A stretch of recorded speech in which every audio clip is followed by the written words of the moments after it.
No, Adam Kokesh, a Marine, got in with his "You can't win an occupation" sign during McCain's speech. Did you see that? No. On C-SPAN. No. Well, see, I'm an equal opportunist hater of both of the parties. I didn't watch 1 minute of the Democratic convention, so to be fair, I didn't watch 1 minute of the Republican one either. And then I had to laugh because all CNN and Fox wanted to talk to me about was the conventions. And I said, I didn't watch. Why do you want to talk to me? I wasn't there. Jesse, you need to meet Senator Ken Shepard. Hi, Ken. How are you? Nice to meet you. He sits next to me on the floor. We have a lot of fun together. I bet. I bet. There's a big push for us to get Karen Johnson to run for governor. What do you think of that idea? I think it's a terrific idea.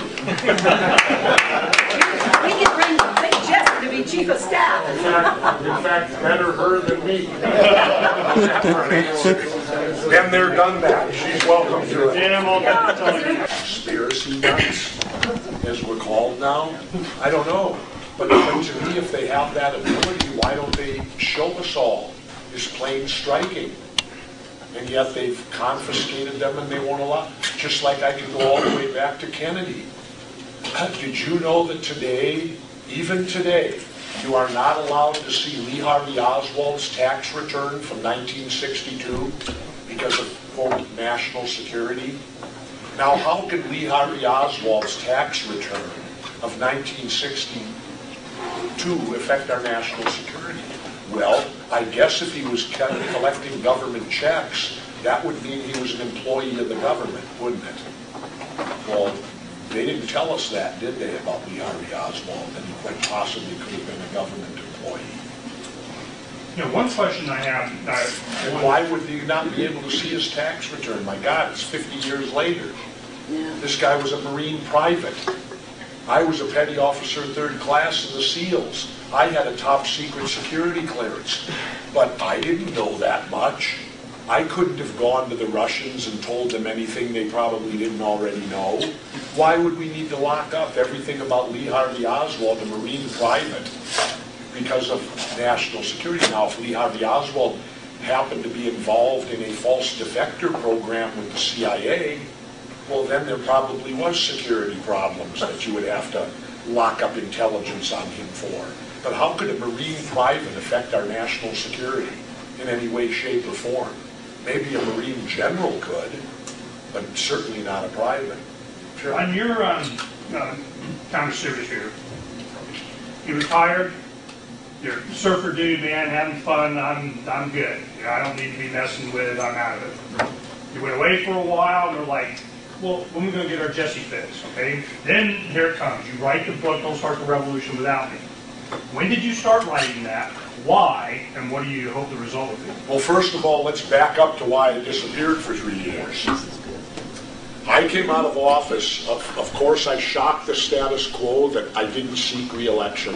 Wait a minute, I want to get this on. And I clearly could have won. I had at one time the highest approval ratings of any Minnesota governor in history, 71 or 72%.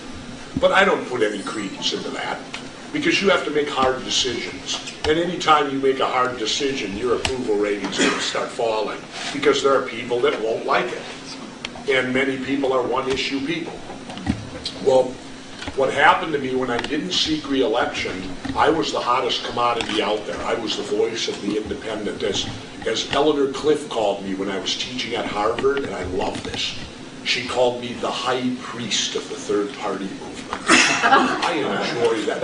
Now that's got a little wrestling. I like that title, the high priest of the third party movement, you know. That's what Eleanor called me out there. Well, what happened to me was this. When I left office, Fox, CNN, and MSNBC came courting me like no tomorrow. They were in a bidding war to see who could get me. MSNBC came in with the best deal. I signed with them a 3-year contract, which in the contract it gave them exclusivity. I could not do any other news shows. I could not do any cable or satellite shows, anything like that. I could write books. I could go on the radio, but I could do nothing on television because they paid me like a professional athlete. Well, they put the whole show together And then about right before we were scheduled to go on, and I was supposed to have 5 nights a week, 8 o'clock at night, Monday through Friday. Right before, a phone call came to one of the underlings, and they said, is it true that Governor Ventura doesn't support the Iraq war? And the guys who answered said, yes, he doesn't support it.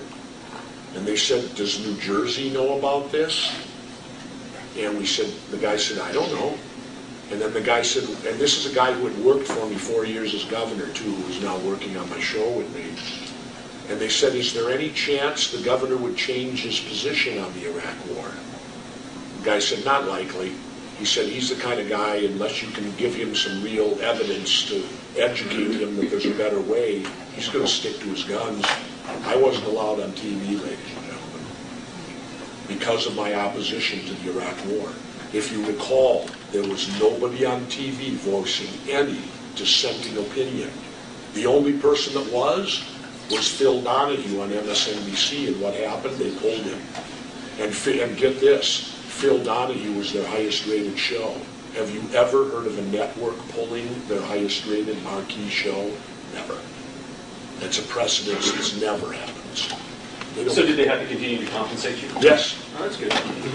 Well, they honored their contract, and I honored mine. The contract stated I could not do. I would be in violation if I went out and went on Fox or went on or CNN.